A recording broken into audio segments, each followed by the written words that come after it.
पनवेल, नवी मुंबई, रायगड परिसरातील बातम्या पाहण्यासाठी आमच्या मी साक्षीदार या यूट्यूब चॅनलला सबस्क्राईब करा।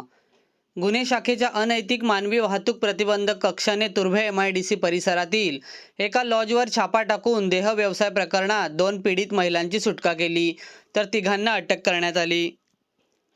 तुर्भे MIDC येथील अश्वी लॉजिंग अँड बोर्डिंगमध्ये ग्राहकांकडून पैसे घेऊन महिलांकडून देह व्यवसाय करून घेत असल्याची माहिती पोलिसांना मिळाली।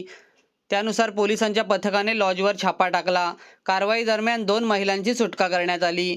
या प्रकरणी लॉज व्यवस्थापक मालक सुशील कुमार नरेंद्र शर्मा, वेटर उपेंद्र कुमार घमाडी यादव आणि छोटन कुमार पेमन यादव या तिघांना अटक करण्यात आली। तिन्ही आरोपी हे ग्राहकांकडून पैसे घेऊन महिलांना देह व्यवसायासाठी प्रवृत्त करत असल्याचे प्राथमिक तपासात निष्पन्न झाले आहे। या प्रकरणी तुर्भे पोलीस ठाण्यात गुन्हा दाखल करण्यात आला आहे। अटक केलेल्या आरोपींना 28 मार्चपर्यंत पोलीस कोठडी सुनावण्यात आली आहे। या प्रकरणी पोलीस अधिक तपास करत आहेत।